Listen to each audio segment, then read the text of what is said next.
हरे कृष्णा। तो आप सबका स्वागत है आज के गुरुकुल आचार्य ट्रेनिंग के तीसरे सेशन में। मैं शोभिशर है क्या के विषय में पढ़ेंगे। बैठो हम शुरुआत करते हैं थोड़ा कीर्तन से। जय श्री कृष्ण चैतन्य प्रभु नित्यानंद श्री अद्वैत श्रीवासादि गौर। हरे कृष्णा कृष्णा कृष्णा हरे हरे हरे राम हरे राम राम राम हरे हरे हरे कृष्णा कृष्णा कृष्णा हरे हरे हरे राम राम राम हरे हरे हरे कृष्णा कृष्णा कृष्णा हरे हरे हरे राम हरे राम राम हरे हरे हरे कृष्णा कृष्णा कृष्णा हरे हरे हरे राम हरे हरे हरे कृष्णा कृष्णा हरे हरे हरे राम हरे राम राम राम हरे हरे हरे कृष्णा कृष्णा कृष्णा हरे हरे हरे राम हरे राम राम राम हरे हरे कृष्णा हरे कृष्णा कृष्णा हरे हरे हरे राम राम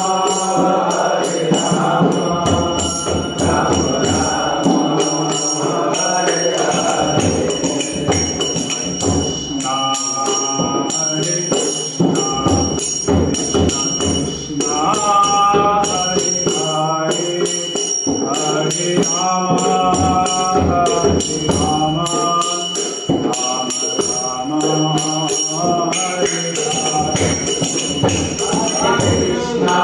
हरे कृष्णा कृष्णा कृष्णा हरे हरे हरे राम राम राम हरे हरे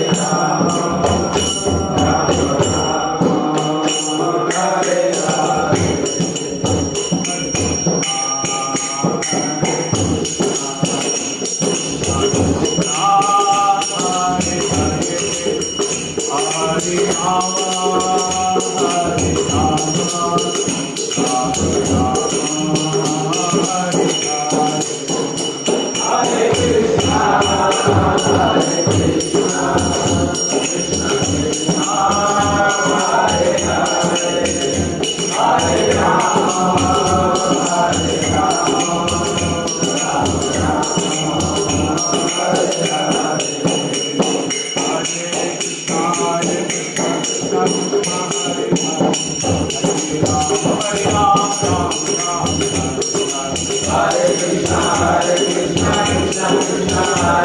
हरे हरे हरे राम राम हरे हरे कृष्णा कृष्णा कृष्णा हरे हरे हरे राम राम हरे हरे हरे कृष्णा कृष्णा कृष्णा हरे हरे हरे राम राम हरे हरे कृष्णा कृष्णा कृष्णा हरे हरे हरे राम राम हरे कृष्णा कृष्णा कृष्णा हरे हरे हरे राम राम हरे कृष्णा कृष्णा कृष्णा हरे हरे हरे राम राम हरे कृष्णा कृष्णा कृष्णा हरे हरे हरे राम राम राधा रमण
श्री हरिनाम संकीर्तन की जय, श्री ईशोपनिषद की जय, श्री गुरुपाद की जय।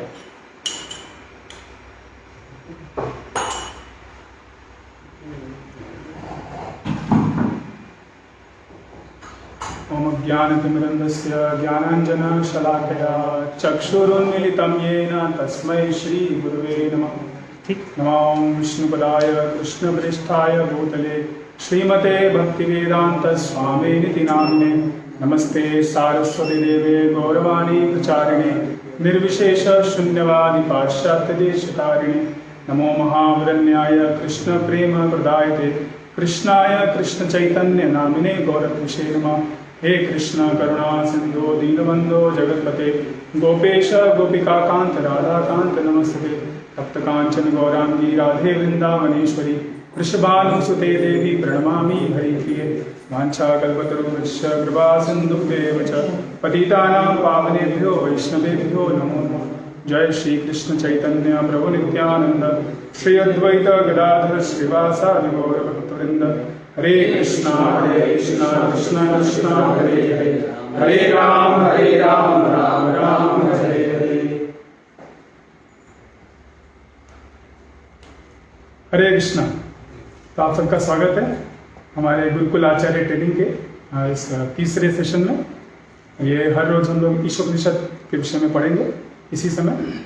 तो आज हम ईशोपनिषद का जो भूमिका है, इंट्रोडक्शन और इन्वोकेशन, ईश स्तुति, उसके विषय में अच्छा करेंगे। तो आज हम देखेंगे कि वेद क्या है, व्हाट इज वेद। उपनिषद शब्द का अर्थ क्या है। ईशोपनिषद के विषय में थोड़ा हिस्ट्री, उसका इतिहास के बारे में जानेंगे। ईशोपनिषद कहाँ दिया गया है, क्या है, पूरे ईशोपनिषद का एक सिंहावलोकन करेंगे कि ईशोपनिषद में क्या है, कितने भागों में, मुख्य भागों में बांटा गया है। और फिर प्रभुपाद जी जो अपना भूमिका देते हैं इस पुस्तक में, इंट्रोडक्शन, वो उसके बारे में भी सुनेंगे। और आखिरी में इन्वोकेशन, ईश्वर। हरे कृष्ण।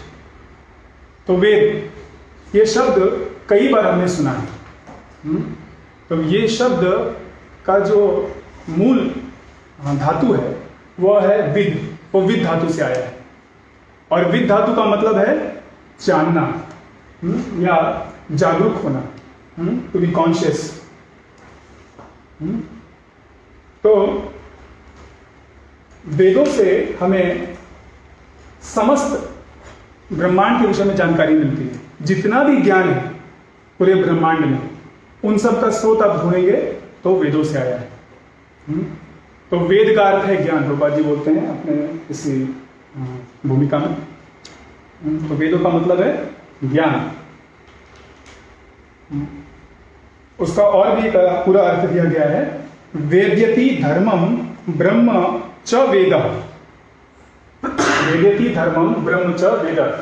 तो वह शास्त्र, the scripture that teachers about Brahman and धर्म, वह शास्त्र जो हमें धर्म के बारे में बताए, जो हमें ब्रह्म के बारे में बताए, ईश्वर के बारे में, भगवान के बारे में। यहाँ ब्रह्म का शब्द का मतलब है कि ईश्वर के बारे में। तो उस शास्त्र को, उस पुस्तक को क्या बोलते हैं, वेद। तो वेदों में जो भी ज्ञान है उसका असली मकसद है भगवान को जानना। और अपने विषय में जानना, हम जीव क्या हैं और हमारा भगवान के प्रति कर्तव्य क्या है, हमारा धर्म क्या है। गीता में भगवान बोलते हैं वेदेश सर्वै अहमेव वेद्य। संपूर्ण वेदों को पढ़ करके आपको क्या समझना है, कृष्ण के बारे में समझना है, भगवान के बारे में समझना है और भगवान की सेवा में लगना है। क्योंकि वेद इतने ज़्यादा हैं, लाखों लाखों श्लोक है उसमें, तो पढ़ते पढ़ते कई बार लोग भूल जाते हैं किस लिए पढ़ रहे हैं, क्या असली मकसद है। तो इस मकसद को हमेशा अपने ध्येय में रखना है कि हम भगवान को जानना चाहते हैं, भगवान को प्राप्त करना चाहते हैं, भगवान की सेवा करना चाहते हैं, उसलिए ये सब चीज दिया गया है। चैतन्य चरितामृत में श्लोक आता है कि कृष्णा बोलिया से ही जीव भोगवांछा करी निकटस्थ माया तारे झपटिया धरे। तो जो जीव है, जीवेर स्वरूप है कृष्ण नित्यदास, जीव का स्वरूप है कि भगवान कृष्ण की सेवा में लगे, यही उसका मकसद है, इसीलिए उसको अस्तित्व में लाया गया है। लेकिन क्या होता है, वह उसकी इच्छा होती है कि वो भोग करे। क्यों भोग की इच्छा आती है? क्योंकि वो कृष्ण को भूल जाता है, कृष्ण की महानता को भूल जाता है, कृष्ण के महत्व को भूल जाता है, अपना कृष्ण के प्रति जो कर्तव्य है सेवा करने का, प्रेम करने का, वो भूल जाता है। हाँ, और वह उनसे ईर्ष्या करने लगता है। तो क्या होता है, जो माया, भगवान की माया देवी है, माया शक्ति है, बहिरंगा शक्ति है, भगवान की 3 प्रमुख शक्तियां हैं, अंतरंगा, बहिरंगा और तटस्थ।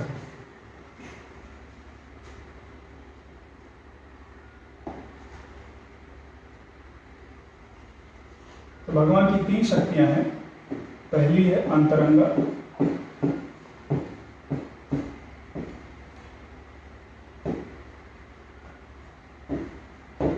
दूसरी है बहिरंगा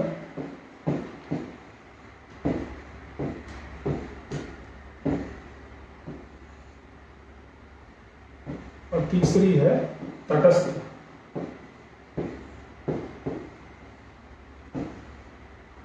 तो ये 3 शक्तियां हैं भगवान की। विष्णु एक श्लोक है, विष्णु शक्ति पराप्रोक्ता तृतीया शक्ति रूप इष्यते। तो ये अंतरंग शक्ति, अंतरंग शक्ति कौन है? श्रीमती राधा रानी, लक्ष्मी देवी, सीता देवी, जो भगवान को कैसे प्रसन्न करे, भगवान की सेवा में हमेशा लगी हुई है। बहिरंगा शक्ति कौन है? वह है माया देवी, दुर्गा देवी। उनका कार्य क्या है? जो भी जीव भगवान की सेवा से विमुख हो गए हैं उनको प्रताड़ित करना और उनको वापस भगवान की सेवा के लिए ये इच्छा देना कि आप भगवान की सेवा करने की वापस इच्छा करें। उन लोगों को ये जेल की तरह बनाया गया है। प्रकृति, ये जो प्रकृति है ये एक तरह से जेल की तरह है, जो कि जितने भी जीव उन्होंने भगवान के विरुद्ध कार्य किया है उनको वह प्रताड़ित करती है। ये त्रिविध ताप देकर के, आदि भौतिक, आदि दैविक, आध्यात्मिक, ये सब ताप देकर। और तटस्थ शक्ति कौन है? हम सभी जीव। तटस्थ, जैसे एक नदी होता है, नदी में या तो तट होता है और या पानी के अंदर आदमी होता है, या तो सूखा रहेगा या वो पानी में रहेगा। तो तट जो है उसका ये कार्य, अगर पानी बहुत ज्यादा भी, जैसे बारिश का समय है, बारिश हो रहा है, बारिश का समय तो नहीं आया लेकिन बारिश हो रहा है बहुत ज्यादा, तो उसमें क्या होगा, वह पूरा तट जो है पानी से भर जाएगा। और यही जब गर्मी होगी, जब अभी 2-3 महीने पहले बहुत गर्मी पड़ रही थी, तो पानी सूख जाता है और तट जो है वो वापस जमीन दिखने लगता है, सूखा दिखने लगता है।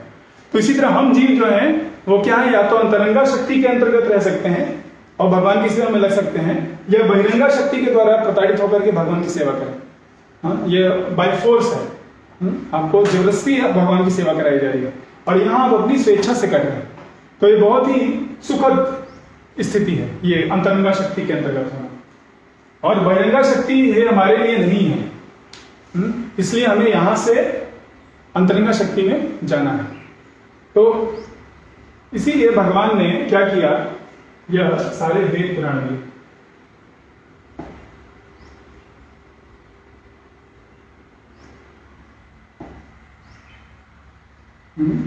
वेदों को किस लिए दिया भगवान ने?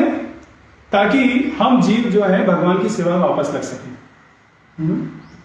ये श्लोक आता है चैतन्य चरितामृत में कि जो जीव है ना ही अपने से कृष्ण ज्ञान नहीं होता जीव को। माया मुग्ध जीवे नाही स्वतः कृष्ण ज्ञान, जीवे रे कृपाय कैला कृष्ण वेद पुराण। तो अपने से व्यक्ति भगवान की सेवा के लिए नहीं तत्पर होता, उसका कृष्ण संबंधित ज्ञान जो है आच्छादित रहता है। इसलिए क्या किया भगवान कृष्ण ने, ये सारे वेद पुराण दिए ताकि हम उनको जान सकें, उनकी सेवा में वापस लग सकें और जितनी भी अशुद्धियां हैं उनको दूर कर सकें और भगवान के धाम जा सकें।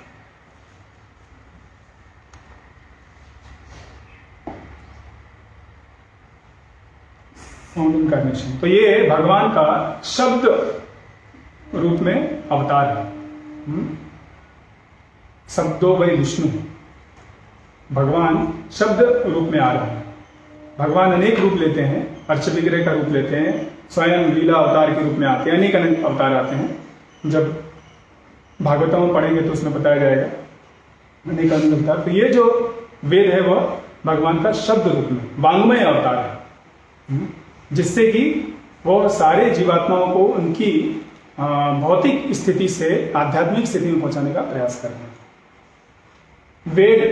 वेदों एक एक वेद के चार चार पार्ट हो सकते हैं, संहिता, ब्राह्मण, आरण्यक और उपनिषद। ये चार चार हर एक वेद के अंग होते हैं और टोटल 4 वेद हैं, ऋग्वेद, सामवेद, यजुर्वेद, अथर्ववेद। पहले एक ही वेद था, लेकिन जब कलयुग आया तो व्यासदेव ने देखा कि आने वाले जो लोग हैं वह उनकी बुद्धि प्रखर नहीं है, तो इसलिए उन्होंने एक वेद को 4 वेदों में बांट दिया जिससे कि हम उनको समझ सकें। और पंचम वेद भी है जो कि सारे वेद, सारे पुराण और इतिहास उसमें आते हैं।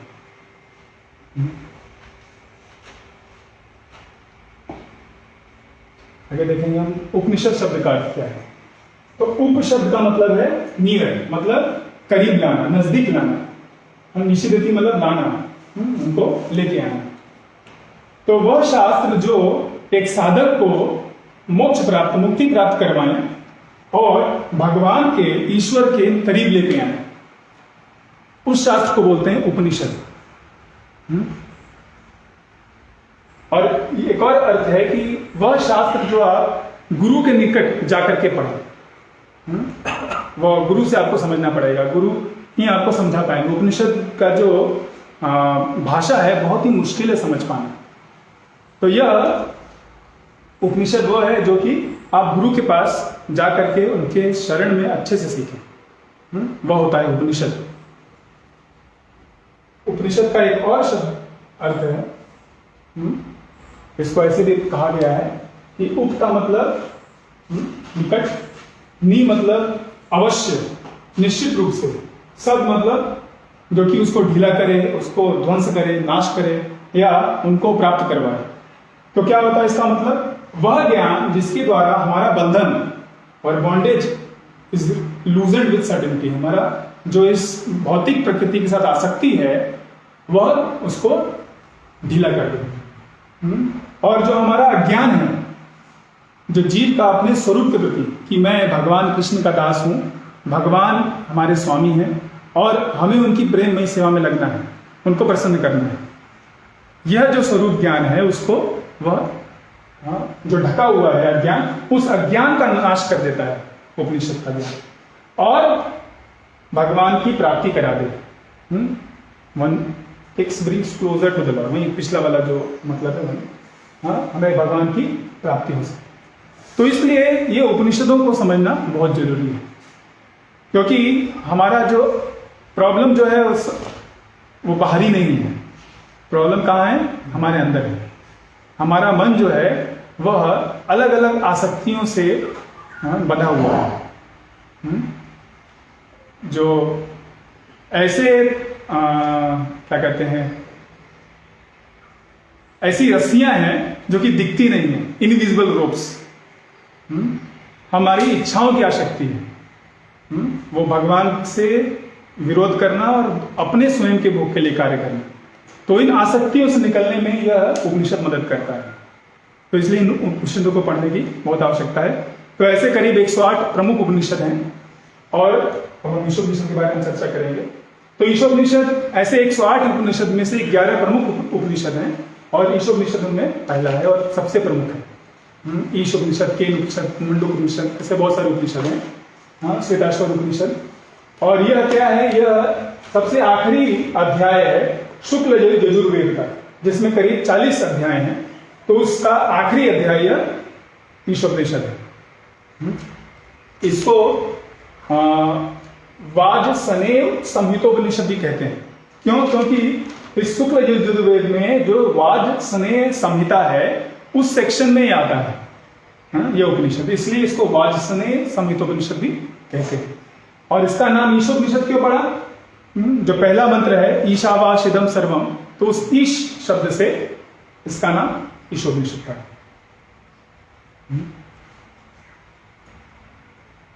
तो ये थोड़ा हिस्ट्री है ईशोपनिषद का। ईशोपनिषद कौन बोल रहा है? ईशोपनिषद स्वयंभू मनु बोल रहे हैं। वह प्रार्थना कर रहे हैं भगवान यज्ञ से। यज्ञ कौन है? यज्ञ विष्णु के अवतार हैं, जो कि उनकी ही पुत्री अकुति के बेटे हैं। तो एक तरह से अपने नाती के को प्रार्थना कर रहे हैं। उनको ये प्रार्थना करने की आवश्यकता क्यों पड़ी? क्योंकि जब वो तपस्या कर रहे थे तो बहुत ही भयानक राक्षस उनको खाने के लिए आ रहे थे। तो ये देख के उन्होंने प्रार्थना की, भगवान यज्ञ प्रसन्न होते हैं, वो आते हैं और उन राक्षसों को मार देते हैं। वो राक्षसों को ये आशीर्वाद मिला था कि कोई भी उनको नहीं मार पाएगा। लेकिन भगवान हरि जो हैं वो इन सभी भौतिक चीजों से परे हैं, इसलिए उनके ऊपर ये आशीर्वाद नहीं लगा और उन राक्षसों को उन्होंने मारा और स्वयंभू मनु को उन्होंने बचाया। तो 18 जो ये श्लोक हैं, मंत्र हैं, यह स्वयंभू मनु बोल रहे हैं अपने भगवान विष्णु को यज्ञ में।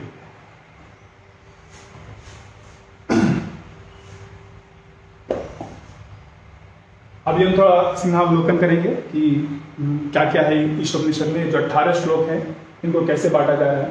तो सबसे पहला पार्ट है इंट्रोडक्शन इन्वोकेशन, जो भूमिका है, और ईश स्तुति, जो भगवान की स्तुति है। ओम पूर्णमिदम वो वाला श्लोक है।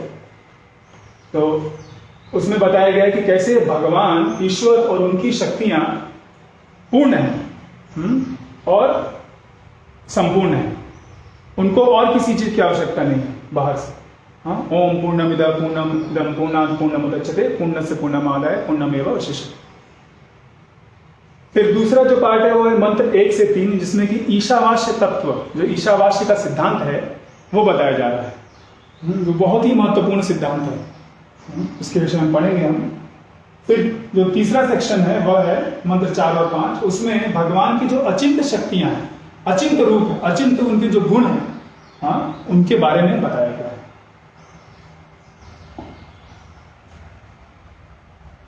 फिर छठा और अठवां में, छठे से अठवें, छठा, सातवां और 8वां में हम एक जो महाभागवत भक्त होता है, भगवान का जो शुद्ध भक्त होता है, परम भागवत होता है, वो कैसे देखता है, उसका दृष्टिकोण क्या है, उसके विषय में सुनेंगे। फिर 9 से 14 हम सुनेंगे कि अलग अलग प्रकार के, अलग अलग स्तर के जो अभक्त होते हैं वो कौन है। और आखिरी में एक भक्त की प्रार्थना, एक भक्त भगवान से प्रार्थना कर रहा है, वो 15 से 18 में देखेंगे।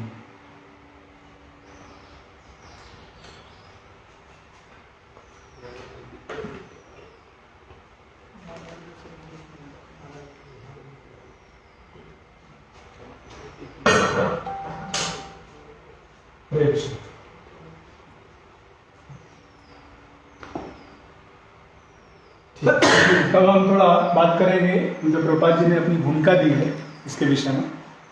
प्रभुपाद ने बहुत अच्छा ये प्रवचन दिया था, वो प्रवचन को ही ट्रांसक्राइब करके लेक्चर है, जो पहला पार्ट है। तो सबसे पहले प्रभुपाद जी बता रहे हैं कैसे वेद जो है वह सर्वोच्च स्रोत है, एब्सोल्यूट अथॉरिटी है कुछ भी ज्ञान प्राप्त करने के लिए। उससे बढ़ के कोई स्रोत नहीं है। ये सभी ज्ञान जो है उस वेदों से ही आते हैं और वेद जो है वो एब्सोल्यूट अथॉरिटी है।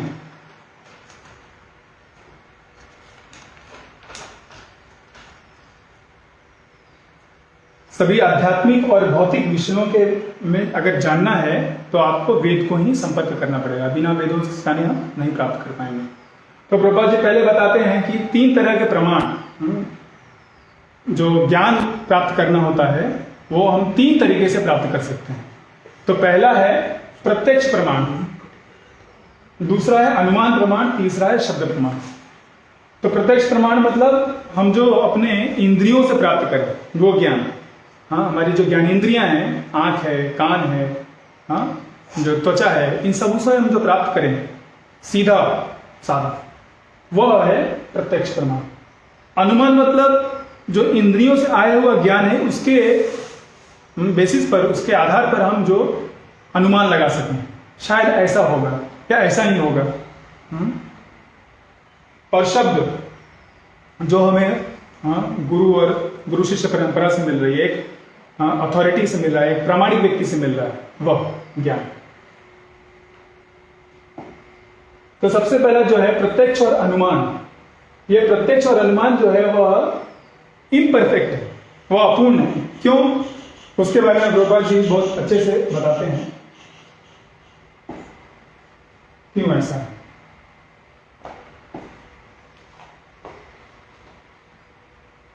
तो हर बद्धात्मा में 4 दोष होते हैं। हर एक व्यक्ति में जो बद्ध आत्मा है उसमें 4 दोष होते हैं। पहला है हमारी अपूर्ण इंद्रियां।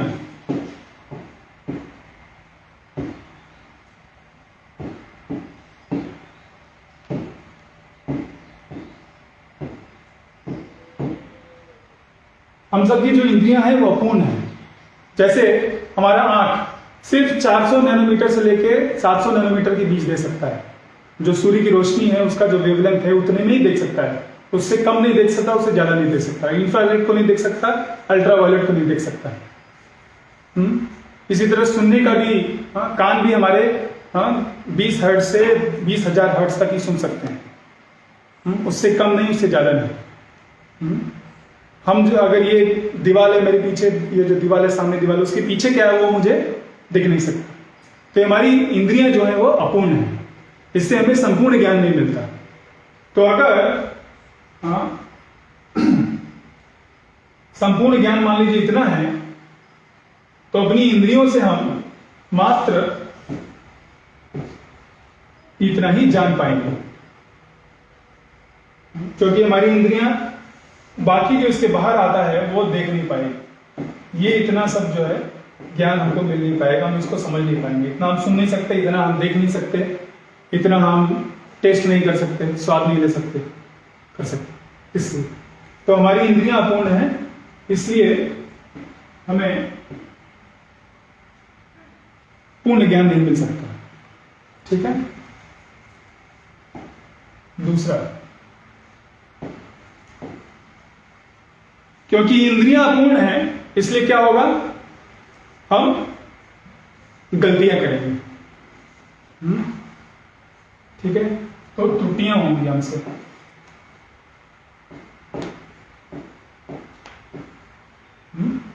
हम गलतियां करेंगे क्योंकि हमारा जो ज्ञान है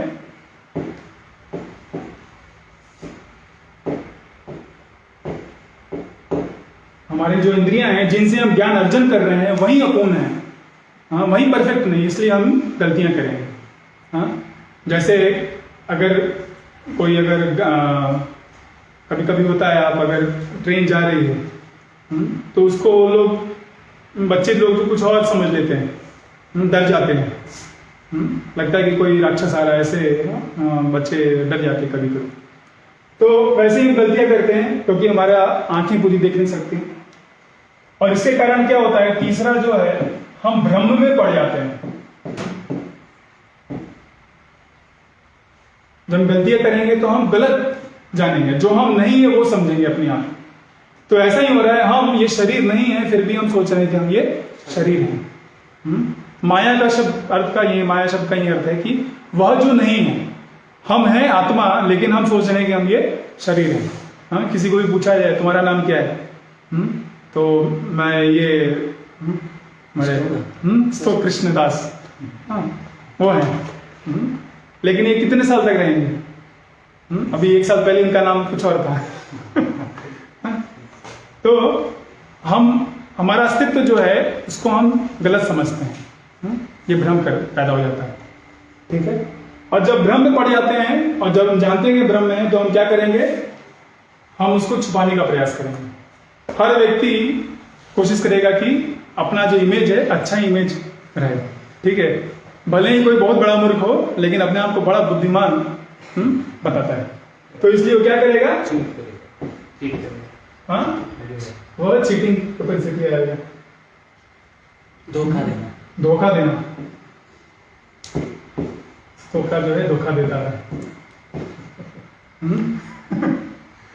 ठीक है, बहुत धोखा देते हैं, ठीक है। तो धोखा देने की प्रवृत्ति के कारण क्या होगा, जो भी हमारे जो तथाकथित साइंटिस्ट लोग हैं वो रिसर्च करते हैं और उसमें वो भ्रमित हो जाते हैं तो उसको वो कवर कर देते हैं कि नहीं नहीं ये चीज सत्य है। हाँ, बिग बैंग थ्योरी हो गया, आपका ये ह्यूमन इवोल्यूशन थ्योरी हो गया, आर्यन इन्वेजन थ्योरी हो गया, ये सब थ्योरी है, इसका कोई प्रूफ नहीं है, लेकिन इसको कैसे बताते हैं कि ये प्रूवन फैक्ट है, हाँ, ये सत्य है। जबकि उनके ही लोग साइंटिस्ट लोगों ने जो रिसर्च किया उसमें निकला कि नहीं, मनुष्य जो है वह बंदर से नहीं आया था। बिग बैंग थ्योरी में बहुत सारा प्रॉब्लम्स है, हर साल एक नया उसमें थ्योरी निकलता रहता है। तो ऐसा विज्ञान के क्षेत्र में बहुत सारे उदाहरण हैं जहाँ की हम मानते थे किसी चीज को सत्य को, लेकिन अब नहीं मानते। जैसे जो पीरियोडिक टेबल है, एक दूसरी बात है कि वो ब्रेन को सोचते थे कि ये ठंडा करने के लिए इस्तेमाल होता है, शरीर को ठंडा रखने के लिए इस्तेमाल होता है। एक समय डॉक्टर लोग ऐसा समझते थे बहुत समय पहले, 400-500 साल पहले, लेकिन बाद में नहीं, ब्रेन जो है वो सोचने के लिए इस्तेमाल होता है। तो ऐसे बहुत सारी गलतियां हैं जो कि विज्ञान में है लेकिन वो धोखा देते हैं, वो सत्य को बताते नहीं। तो इन चारों के कारण क्या होता है, हमें अपूर्ण ज्ञान मिलता है। प्रत्यक्ष ज्ञान, प्रत्यक्ष प्रमाण से हमको अपूर्ण ज्ञान मिलता है।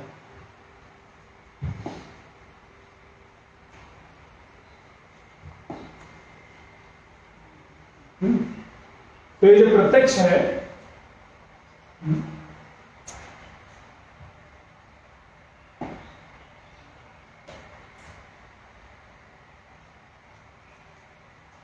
यह प्रत्यक्ष प्रमाण यह सही नहीं है,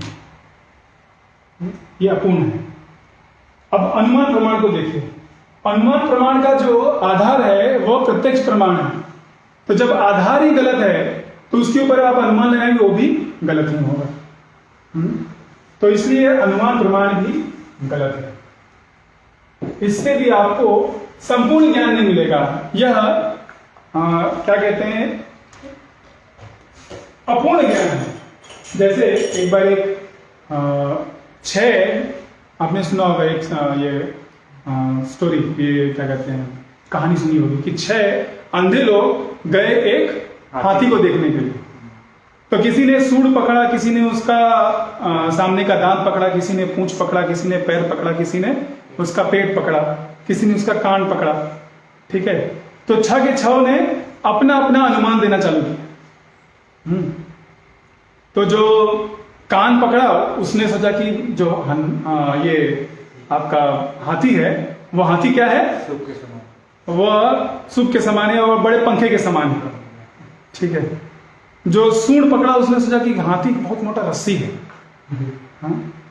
जिसने उसका पेट पकड़ा उसको लगा कि अरे हाथी तो एक ऐसे जो दीवाल की तरह है। तो इस तरह अलग अलग जो व्यक्ति थे अलग अलग अनुमान लगा रहे। तो क्योंकि उनका वो अंधे हैं, वो देख नहीं सकते, पूर्ण ज्ञान नहीं है, पूरी तरह से टोटलिटी में नहीं देख रहे, संपूर्ण तरीके से नहीं देख रहे, इसलिए वो गलत हो जा रहे हैं।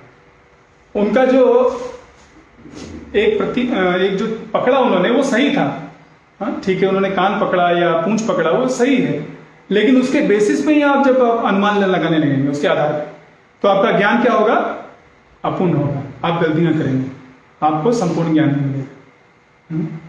तो उधर से एक व्यक्ति जा रहा था जो कि संपूर्ण देख पाता था, दोनों आंखें उसकी क्या कहते हैं चलती थी। तो उसने बुलाया सबको, बोला कि देखो हाथी जो है ना ऐसा दिखता है, और उसका तुमने एक पार्ट पकड़ा, सूंड पकड़ा या दांत पकड़ा, पैर पकड़ा, इसलिए तुम ऐसा सोच रहे हो। तब उन लोगों को संतुष्ट हुई, हाँ ठीक है, तो इसी तरह हमें ऐसे व्यक्ति का संग चाहिए, ऐसे व्यक्ति से सुनना चाहिए, ऐसे व्यक्ति से ज्ञान चाहिए जो कि पूरी तरह से देख पाए, संपूर्ण रूप से देख पाए। तब हमें क्या होगा, असली ज्ञान मिलेगा और उसमें त्रुटियां नहीं रहेंगी, उसमें कोई भी दोष नहीं रहेगा। पूरा जीवन जो है व्यक्ति क्या कर रहा है, गलत आधार पर जीवन जी रहा है। इसलिए आखिरी में क्या है, हर व्यक्ति जब उसकी मृत्यु होती है तो वह असंतुष्ट रूप में मर रहा है।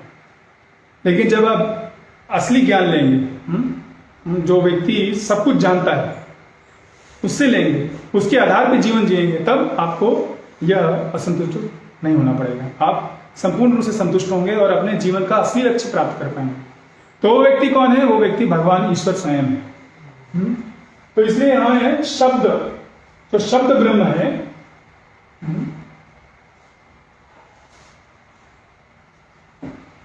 शब्द इज फॉल्टलेस, ये त्रुटि रहित है, इसमें त्रुटियां नहीं है, इसमें गलतियां नहीं है। क्यों?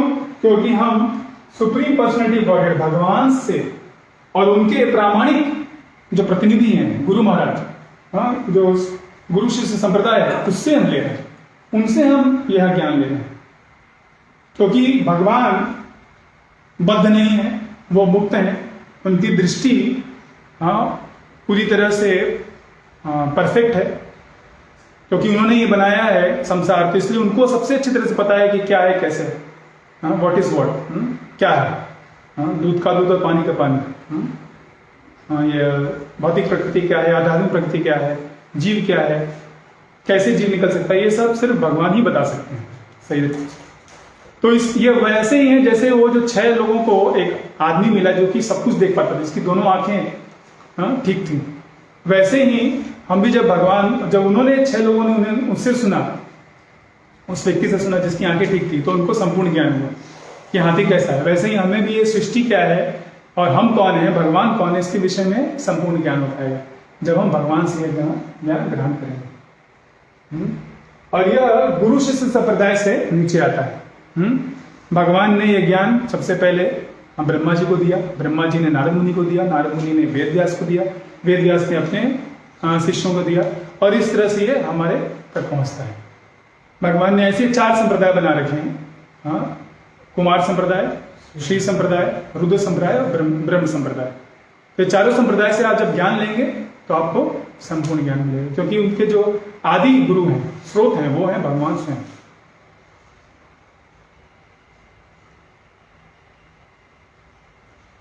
फिर तीसरा चीज है कि यह वेद के द्वारा ही, these are the only ways by which conditioned soul can understand what exists beyond its limited realm of material perception।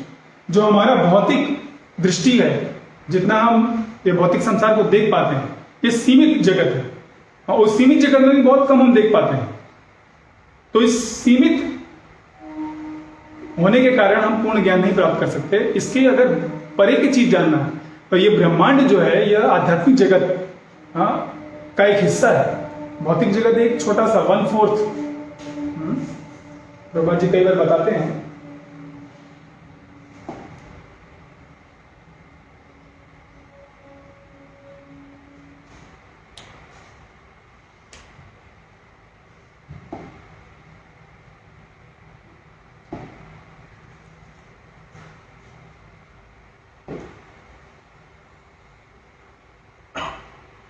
अगर पूरे ब्रह्मांड को 4 भागों में बांट दिया जाए तो यह इतना जो है, यह है आपका आध्यात्मिक जगत।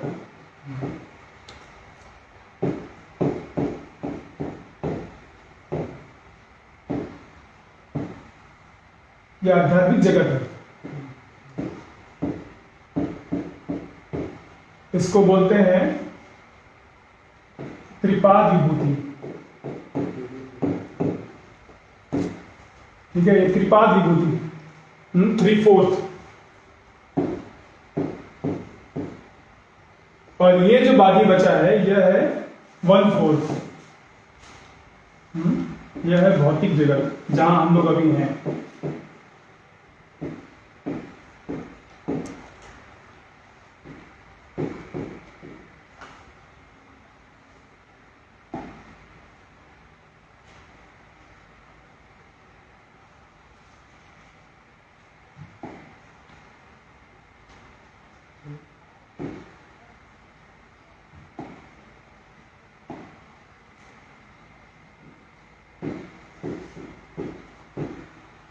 भौतिक जगत है। इसे बोलते हैं एक पाद विभूति।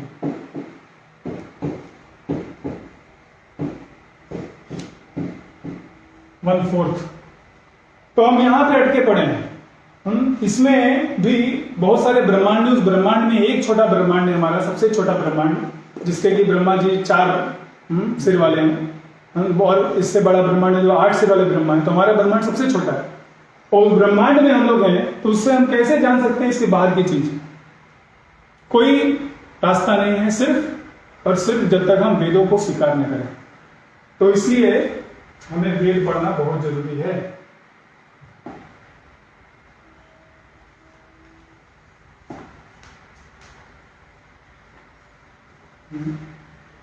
तो ये वेद ही हैं जिनसे कि हम जो बद्ध जीव हैं वो समझ सकते हैं इस भौतिक जगत से परे क्या है। ठीक है, तो प्रभुपाद जी अपने पुस्तक में लिखते हैं इसके बारे में, हम थोड़ा वहां से पढ़ेंगे, हिंदी में पढ़ेंगे, वहां पर इंग्लिश में दिया है।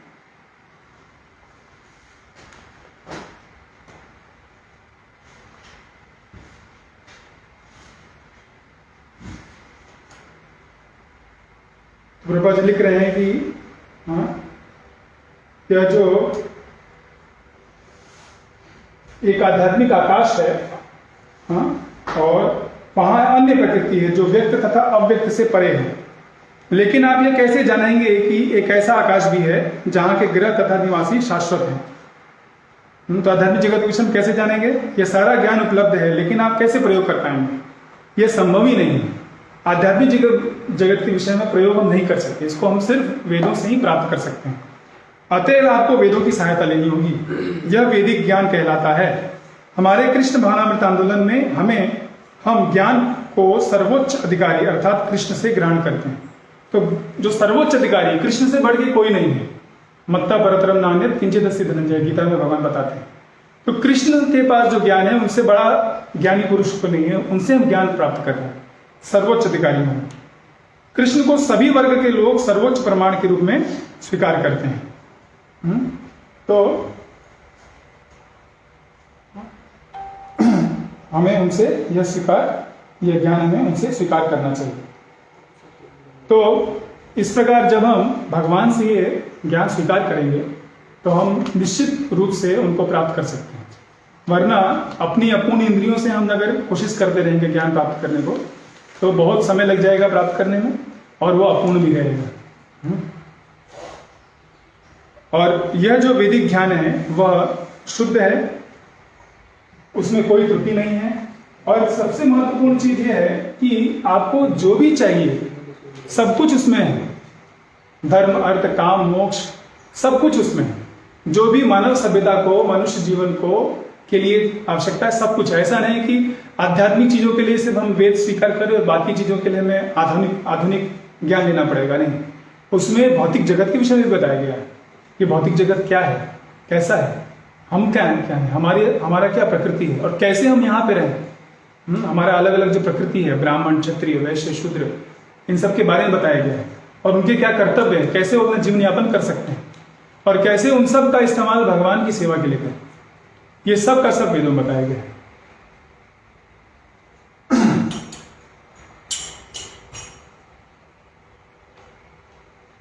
तो हमने देखा कि कैसे जो 3 प्रमाण हैं वह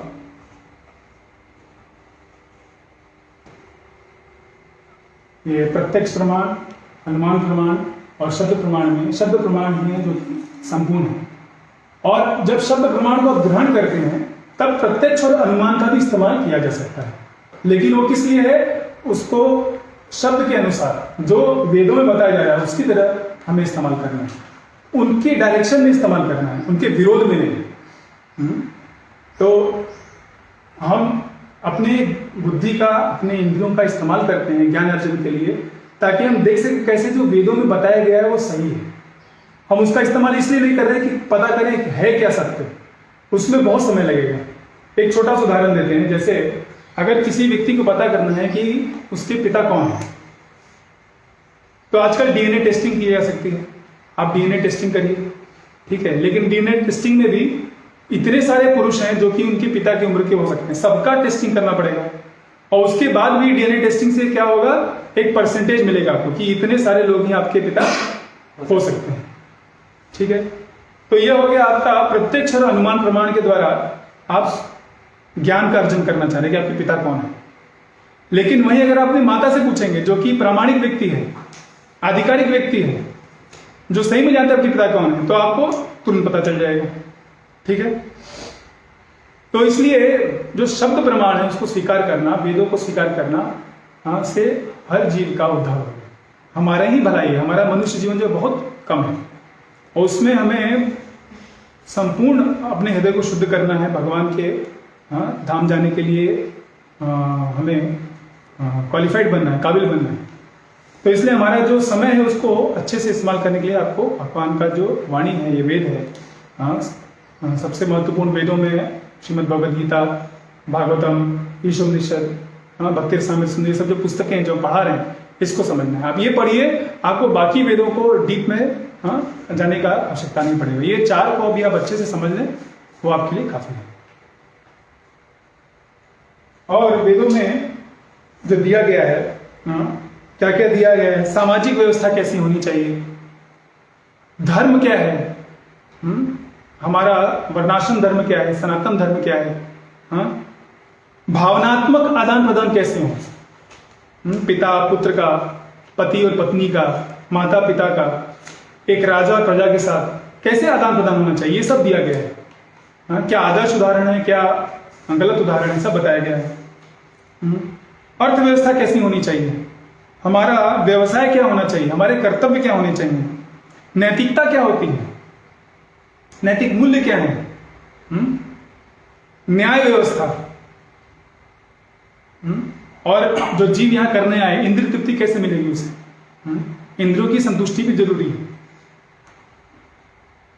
तो ये सब दिया गया है और इन सब को जब आप प्राप्त करेंगे तो उसमें कष्ट आएंगे। आप समझेंगे कि कैसे यह जैसे गीता में भगवान बताते हैं कि यह संसार क्या है, दुखालयम अशाश्वतम, यहाँ दुखालय है। पिछले 1-1.5 साल से आप देख रहे हैं बहुत बड़ी बीमारी फैली हुई है, सब कुछ ठप्प पड़ा है। 1 वेव आया, 2 वेव आया, 3 वेव आया, पता नहीं कितना वेव आएगा। लोग सोचे वैक्सीन लगा लेंगे तब बच जाएंगे, वैक्सीन वाले और मर रहे हैं। ठीक है, तो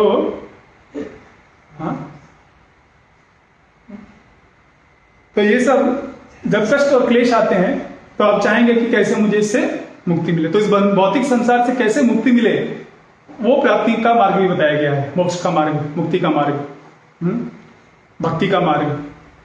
तो जो भी चाहिए एक मनुष्य को, सब कुछ वेदों में दिया गया। आपको अलग से कुछ बाहर जाकर के ये जो तथाकथित लोग हैं, सेल्फ हेल्प ग्रुप है, मोटिवेशनल स्पीकर आ जाते हैं, उनकी कोई आवश्यकता नहीं है। आप अपने ही शास्त्र पढ़िए, भगवान ने सब दिया है। भगवान हर एक जीव से बहुत प्रेम करते हैं, वो चाहते हैं कि हम सब उनके धाम आ जाए। तो जो भी आपकी आवश्यकता है उन्होंने वहां पे दे रखा है। जैसे एक छोटा बच्चा होता है, छोटे बच्चे की जो भी आवश्यकता है वो उसके माँ के पास है, माँ उसकी पूरी तरह से देखभाल कर सकती है। तो वेद हमारी माता है। तो वेदों में सब कुछ दिया है और वो हमें सब अपने पिता भगवान कृष्ण के पास पहुंचाने में समर्थ हैं, सशक्त हैं। ठीक है, अभी तक किसी का कुछ प्रश्न है इसमें, अभी तक जो हमने डिस्कस किया? कुछ प्रश्न है कमेंट्स में? ठीक है, तो हम आखिरी सेक्शन पे आएंगे, इन्वोकेशन पे। तो जो ईश श्रुति है वो है, तो एक बार हम थोड़ा वर्ड्स एक्साइड कर लेते हैं। कृपया मेरे पीछे बोलिए। ओम पूर्णमदः पूर्णमिदं पूर्णात् पूर्णमुदच्यते पूर्णस्य पूर्णमादाय पूर्णमेवावशिष्यते। इसका एक बार हम मतलब पढ़ लेंगे, अनुवाद प्रभुपाद जी के द्वारा। भगवान परिपूर्ण हैं और चूंकि वे पूरी तरह से पूर्ण हैं, अतएव उनसे होने वाले सारे उद्भव, जैसे कि यह दृश्य जगत, जो उनसे निकल रहा है, उद्भव मतलब जो उनसे आया है, वह सब पूर्ण इकाई के रूप में परिपूर्ण है। पूर्ण से जो कुछ उत्पन्न होता है, मतलब भगवान से जो कुछ भी उत्पन्न होता है, वो अपने आप में ही पूर्ण होता है। चूंकि वे संपूर्ण हैं, अतएव उनसे यद्यपि न जाने कितनी पूर्ण इकाइयां उद्भूत होती हैं, तो भी वह पूर्ण रहते हैं।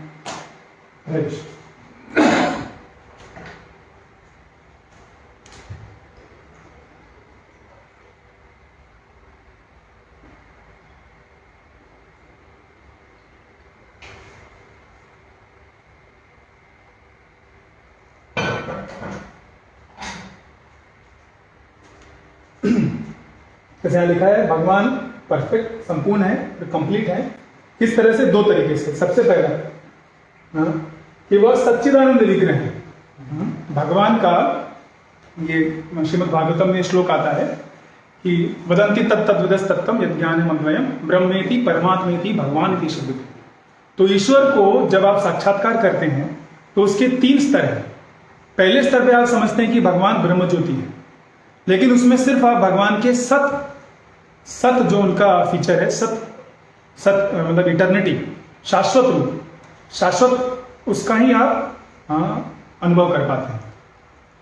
फिर और जब व्यक्ति आगे बढ़ता है, अनुभव उसका साक्षात्कार बढ़ता है, तो वो जानता है कि वो परमात्मा है। उसमें सत और चित्त का अनुभव होता है। और जब व्यक्ति पूरी तरह से भगवान को जानता है संपूर्ण रूप में, भगवान इति शब्द एक व्यक्ति के रूप में, कि भगवान एक व्यक्ति है, मैं भी एक व्यक्ति हूं, और मेरा भगवान के साथ एक व्यक्तिगत संबंध है। एक दास के रूप में, एक सेवक के रूप में, या एक पिता के रूप में, पुत्र के रूप में, इस तरह से। तो वह संबंध जब जानता है, तब सत, चित और आनंद तीनों का वो अनुभव करता है। वरना हम सिर्फ सत या सच्चित का ही अनुभव कर पाते हैं। तो जो पर्सनालिटी ऑफ गॉड है, प्रभुपाद कई बार बोलते हैं सुप्रीम पर्सनालिटी ऑफ गॉड है, इस शब्द का बहुत अर्थ है, बहुत गूढ़ शब्द है कि भगवान व्यक्ति है। यह जो संसार अभी चल रहा है, यहाँ पे निर्विशेषवादियों का बहुत ज्यादा बोलबाला है। प्रभुपाद जी का जो प्रणति मंत्र है उसमें भी आता है, नमस्ते सारस्वती देवी गौरवाणी प्रचारिणे निर्विशेष शून्यवादी पाश्चात्य देशधारिणी। तो 3 चीज पूरे इस विश्व में अभी बहुत ज्यादा फैली हुई है, निर्विशेषवाद, शून्यवाद और पाश्चात्यवाद। निर्विशेषवाद मतलब भगवान व्यक्ति नहीं है। वो कहते हैं कि उनकी आंख नहीं, उनके कान नहीं, उनके पैर नहीं, उनकी कोई भावना नहीं। तो इस तरह उनका संपूर्ण व्यक्तित्व को ही नकार देते हैं। लेकिन ये सरासर गलत है। भगवान व्यक्तित्व है, भगवान एक व्यक्ति है, और हमारे में हम सब व्यक्ति हैं। तो अगर हम जो उनसे आए हम व्यक्ति हैं, तो हम जिनसे आए उनमें व्यक्तित्व क्यों नहीं होगा? जो गुण पुत्र में होते हैं वो पिता में भी होते हैं। अगर पुत्र का रूप है, आकार है, तो पिता का आकार क्यों नहीं होगा? तो भगवान सबके पिता हैं, परम पिता हैं, तो उनका आकार क्यों नहीं हो सकता? उनका शरीर क्यों नहीं हो सकता? तो यह जानना बहुत जरूरी है, क्योंकि हम व्यक्ति हैं और एक व्यक्ति को ढूंढ रहे हैं, भगवान को ही ढूंढ रहे हैं। लेकिन निर्विशेषवादियों के कारण हम सोचते हैं कि भगवान व्यक्ति नहीं है, इसलिए हम इस भौतिक संसार में की चीजों को और उन्हीं व्यक्तियों में ढूंढते रहते हैं। उनको ही प्रेम करने का प्रयास करते हैं, जो कि एक दिन वो खत्म हो जाता है। इस संसार का जो रिश्ता है, जो भी संबंध है, वो टूट जाता है। लेकिन भगवान के साथ जो संबंध है वो शाश्वत है। तो यह जानना बहुत जरूरी है। यही बात यहाँ बता रहे हैं कि वह कंप्लीट एब्सोल्यूट ट्रुथ है, संपूर्ण है, सच्चिदानंद विग्रह है। फिर है जो भगवान की शक्तियां हैं, भगवान से जो आई है, अंतरंगा शक्ति, बहिरंगा शक्ति और तटस्थ शक्ति, वो सब अपने में भी संपूर्ण है। ये जो भौतिक प्रकृति है और जीवात्मा है, वो भी परफेक्ट एंड कंप्लीट है। इस भौतिक संसार में रहने के लिए आपको जो भी आवश्यकता है वो सब भगवान ने दे रखा है। आपको पानी चाहिए, आपको जमीन चाहिए, आपको हवा चाहिए, सब कुछ अवेलेबल दिया है, कराया भगवान ने। तो ये परफेक्ट एंड कंप्लीट है, क्योंकि भगवान से आया है। जो परफेक्ट और कंप्लीट है उनसे निकल के आया है, इसलिए ये भी परफेक्ट और कंप्लीट है, ये भी संपूर्ण है, ये भी सिद्ध। और जीवात्मा का भी, एक जो जीवात्मा है उसको जो भी जीने के लिए चाहिए सब कुछ उसको अवेलेबल है। इसमें कोई कमी नहीं। हाँ, कमी किस चीज की है? कमी है हमारा जो ज्ञान है भगवान के विषय में। हाँ, अवर नॉलेज इज इनकम्प्लीट। भगवान के विषय में जो ज्ञान है वह ज्ञान हमको वेदों से मिलेगा। तो वो भी भगवान ने एक तरह से यूनिवर्स के साथ, इस ब्रह्मांड के साथ वो वेद भी दिया है। वेद जो है भगवान के, कहा जाता है माँ विष्णु के ब्रीदिंग से, श्वास से निकलता है, वहां से आया। तो भगवान ने जब इसको सृष्टि किया है वो अभी कंप्लीट है। जैसे हम पहले बता रहे थे कि universe has all facilities to function properly. जो भी चाहिए इस universe we to make an extraneous effort to try to maintain the universe. और इस ब्रह्मांड से बाहर की कोई भी शक्ति, कोई भी इकाई की जरूरत नहीं है उसको इसको चलाने के लिए। जैसे हम लोग अपना एक घर होता है, लेकिन वो घर को चलाने के लिए हमें गवर्नमेंट की आवश्यकता है। गवर्नमेंट पानी का सप्लाई करती है, गवर्नमेंट हॉस्पिटल का अरेंजमेंट कर रही है, गवर्नमेंट मिलिट्री के रूप में हमको सुरक्षा प्रदान कर रही है। ठीक है, तो हम एक दूसरे के ऊपर आधारित हैं। लेकिन ब्रह्मांड, ये जो ब्रह्मांड है ये किसी दूसरी इकाई के ऊपर आधारित नहीं है, यह सेल्फ सफिशिएंट है। तो ये क्यों है? क्योंकि वो जो परिपूर्ण भगवान है उनसे आया है, इसलिए यह भी परिपूर्ण है। उसी तरह सभी जीवात्माओं को सारे all facilities are given so that they can realise the complete whole. Human form of life is a complete manifestation of consciousness and this enables him to achieve the ultimate perfection of life। तो एक जीवात्मा को, हमको ये मनुष्य शरीर दिया गया है, इस शरीर में हमारी चेतना काफी क्या कहते हैं, जैसे विकसित है। आप एक पेड़ को देखिए, पेड़ को जाके काट दीजिए, वो कुछ भी नहीं करेगा। ठीक है, उससे ज्यादा विकसित होती है जानवर को मारने जाएंगे तो थोड़ा अपने आप को बचाने का प्रयास करेगा, भागने का प्रयास करेगा। और मनुष्य को अब जाएंगे कुछ करने तो उल्टा वो प्रहार कर सकता है। ठीक है, तो बहुत विकसित चेतना है। और इस चेतना का असली इस्तेमाल क्या है? कैसे हम भगवान को साक्षात्कार करें। हमारा जो असली चेतना है, भगवत चेतना, कृष्ण चेतना, कृष्ण भावना में, उसको प्राप्त कर सकते। क्योंकि हम इस ब्रह्मांड में क्यों आए? हमारी चेतना को कलुषित हो गई, हम भगवान के से ईर्ष्या करने लगे और भगवान के विरोध में, भगवान से सेपरेट हम चाहते थे भोग करना। तो वो चेतना को शुद्ध करना का पूरा फैसिलिटी दिया गया है, सभी चीजें दी गई हैं। कैसे हम इस अपनी कलुषित चेतना को शुद्ध कर सकते। और ये जो मानव शरीर है इसका it has value only docked with complete whole. If disengage from the service to the complete whole the living entities can not be had. जैसे ये मेरा उंगली है, इस उंगली का अगर ये मेरे शरीर से जुड़ा है तो इसका इस्तेमाल है, ये शुद्ध है, यह सुखी रहेगा। लेकिन अगर काट दिया जाए तो फिर यह किसी काम का नहीं। तो इसी तरह हमारा जो है मानव शरीर दिया गया है, ये मानव शरीर जब तक भगवान की सेवा में नहीं लगा है, भगवान के साक्षात्कार में नहीं लगा है, तब तक कोई वैल्यू नहीं। आप बड़ा बड़ा पोस्ट पा जाइए, बहुत बड़ा मंत्री बन जाइए, राजा बन जाइए, लेकिन उसका कोई वैल्यू नहीं अगर वो भगवान की सेवा में नहीं लगा। तो मानव शरीर किस लिए दिया गया है? धर्मो ही तेषाम अधिको विशेषो धर्मे नहीं ना पुष्पे समान, धर्म करने के लिए, भगवान की भक्ति करने के लिए। तो ये बात हमें समझना बहुत जरूरी है। मानव शरीर का इस्तेमाल भगवान की सेवा के लिए करें, तब आपको संतुष्ट, आपका भी जीवन परिपूर्ण होगा, आप अपने लक्ष्य को प्राप्त करेंगे। जो आपका अंतरंग, आपका इच्छाएं हैं, वो सबका संपूर्ण होगा। फिर आखिरी चीज है कि न सिर्फ जो भौतिक प्रकृति और जीव, बल्कि जो अवतार आते हैं वो भी परिपूर्ण होते हैं। भक्तिविनोद ठाकुर अपने कमेंट्री में लिखते हैं इस इन्वोकेशन के कि द परफेक्ट अवतारी, परफेक्ट अवतार complete endowed with all energies. तो जो अवतार है और अवतारी है, अवतारी कौन है? कृष्ण। तो कृष्ण हमेशा रहते हैं और कृष्ण से जो भी अवतार आते हैं यहाँ पे इस धरा पे, राम के रूप में, नरसिंह के रूप में, वामन के, वो भी परफेक्ट और कंप्लीट होते हैं। तो ऐसा नहीं कि मायावादी लोग बोलते हैं कि भगवान एक थे, उनमें से एक छोटा छोटा टुकड़ा निकल गया, अभी उनका कोई अस्तित्व नहीं। वो अवतारी भी रहते हैं और जो अवतार आते हैं वो भी हमेशा रहते हैं। वो परफेक्ट एंड कंप्लीट है, संपूर्ण है। और वो लीला किस लिए करते हैं? वो लीला इसलिए करते हैं ताकि भगवान की लीलाओं के विषय में सब लोग जान सकें। और when the perfect avatari accepts a perfect form for accomplishing certain pastimes, he is still present, but in a covered form. In no circumstance there is a diminution of perfection of the Supreme Lord. तो किसी भी समय भगवान की शक्तियों में, भगवान की परिपूर्णता में कमी नहीं आती। अवतारी और अवतार हमेशा कंप्लीट रहते हैं। हरे कृष्ण। तो आज हमने देखा कि पीछे जाएंगे, वेदों के बारे में हमने सीखा।